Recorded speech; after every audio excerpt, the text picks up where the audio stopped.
Welcome to Sleep Philosophy. Tonight, we'll explore one of the most profound and enduring metaphors in history, Plato's allegory of the cave. Originally part of his philosophical work, The Republic, this story reflects on perception, reality, and growth. For tonight's journey, we've reimagined this classic tale, offering a gently narrated version designed to soothe your mind and invite quiet reflection. Please go ahead and settle into a comfortable position. Allow your thoughts to soften and let this timeless story unfold. You'll hear vivid descriptions of the cave, its prisoners, and the journey to light and understanding, all enhanced with occasional calming insights to deepen your connection to the narrative. As the story unfolds, let yourself be carried by its gentle rhythm, picturing each scene as vividly or as softly as feels natural to you. Let's begin. I want you to picture a deep, dark cave, a vast underground chamber where shadows stretch across jagged walls. The air is heavy and still, carrying the faint, echoing sound of footsteps somewhere far behind. Within this cave, a group of prisoners has been chained since birth. Their legs and necks are bound with iron restraints, holding them firmly in place so they can see only what lies directly ahead of them. In front of them is a smooth, blank wall. It's pale and cold in the dim light, but this wall is not empty. Dancing across its surface are shadows, shapes that flicker and shift as though alive. Behind the prisoners, far out of their sight, burns a great fire. The glow of this fire casts light onto the wall that they face, but the prisoners cannot see the fire itself. In fact, they don't even know it exists. Between the fire and the prisoners is a raised pathway, a pathway where figures pass, carrying objects above their heads, statues, carved animals, tools, and other strange shapes. These figures move steadily, their footsteps muffled by the cavern floor. The light of the fire throws their shapes against the wall, casting shadows that twist and stretch in eerie movements. To the prisoners, these shadows are their reality. They have never seen the objects themselves, nor the fire that illuminates them. They simply watch the wall before them with rapt attention. They even find themselves naming the shadows and giving meaning to their forms. The faint echoes in the cave, caused by the voices of those walking on the pathway behind them, they seem to come from the shadows as well. For the prisoners, the shadows are alive, and they are all they have ever known.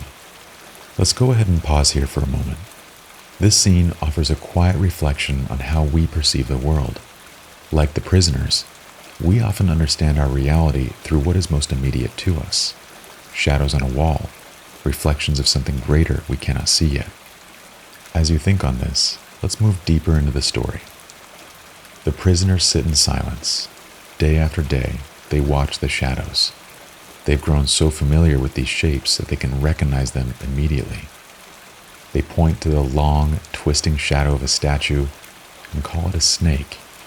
They see the broad shadow of a carved horse, and they marvel at its form. The shadows shift and change, and the prisoners create stories about them, imagining they are creatures with thoughts and feelings. In time, the prisoners come to believe that they understand these shadows completely. These shadows are their world, their truth.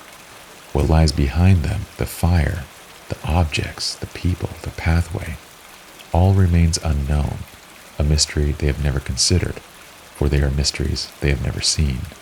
It's here where Plato suggests that we, too, might sometimes mistake partial truths for the whole picture. What we see is shaped by our surroundings, our experiences, and what we've grown accustomed to. And yet there's always the possibility of looking beyond, of seeing what lies behind our shadows. Let's go ahead and continue. I want you to imagine that one day something extraordinary happens. One of the prisoners is released. His chains, which have held him since childhood, are somehow unfastened, and for the first time he can turn his head, shift his body, and move freely. At first, he hesitates. After all, his muscles are stiff from years of confinement, and the movement feels strange, almost unnatural. But as he turns around, His eyes are struck by the glow of the fire behind him. The light at first is overwhelming, piercing through the darkness that he's always known. He squints, raising a hand to shield his face, but the brightness stings his eyes. The shapes he sees, the fire, the pathway, the figures carrying objects, all are blurry and confusing, and his mind struggles to make sense of them. First, he wants to retreat. He wants to turn back to the familiar shadows he's always known. But gradually, as his eyes adjust, the shapes become more clear. He begins to see the solid forms of the statues and figures casting the shadows. He understands, for the first time, that the shadows were merely reflections and not the full truth. This part of the story reminds us that encountering new ideas or truths can be uncomfortable at first, even painful. Like the prisoner, we might resist or feel overwhelmed. But with time and patience, we begin to see more clearly, and our understanding deepens. Let's follow the prisoner further. The prisoner is now led upward toward the entrance of the cave. The path is steep and uneven, carved into the rock by time. He stumbles at first, his legs weak and unsteady, but he continues, driven by a faint curiosity. With each step, the light grows brighter, and his eyes, still sensitive from the darkness, struggle to adjust. As he climbs higher, the air grows fresher, carrying the faint scent of earth and leaves. The echoing sound of the cave begins to fade into silence, and replacing them is a soft breeze brushing past him. Finally, he emerges into the open world above. The sunlight is blinding at first, far brighter than the firelight he saw within the cave. He turns his face away, closing his eyes against the brilliance. But slowly, his vision begins to clear. Around him are shimmering reflections in puddles of water. Then, the outlines of trees and mountains. Colors begin to emerge, vivid greens, deep blues, and soft golden hues. And at last, he looks upward and sees the sun itself, radiant and warm, filling the sky with light. Here, Plato uses this ascent as a metaphor for enlightenment. It is a slow, gradual process filled with moments of difficulty and awe. But in the light of the sun, the prisoner finds clarity, beauty, and a much deeper understanding of his world. Let's return now to the story as the prisoner reflects on his journey.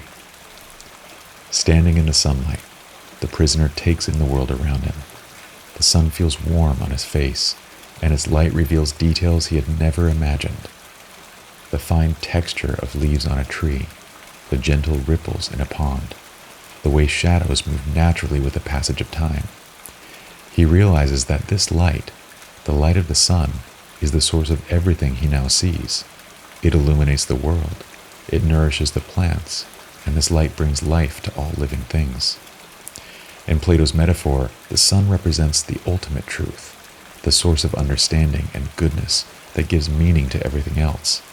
For the prisoner, this is a moment of profound clarity.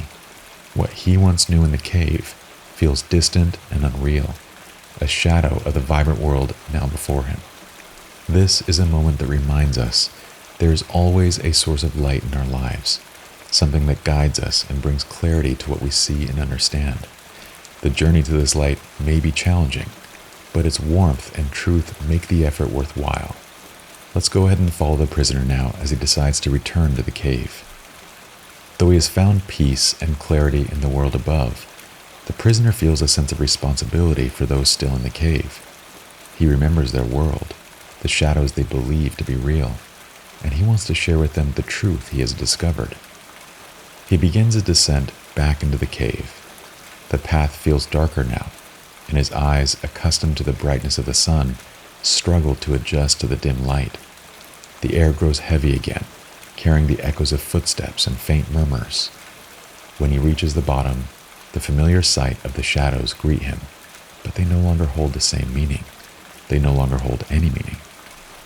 As he approaches the other prisoners, eager to share what he has learned, he begins to tell them about the fire, the walkway, and the world beyond the cave. He speaks of the sun and the vibrant colors of the world above. But the prisoners do not believe him.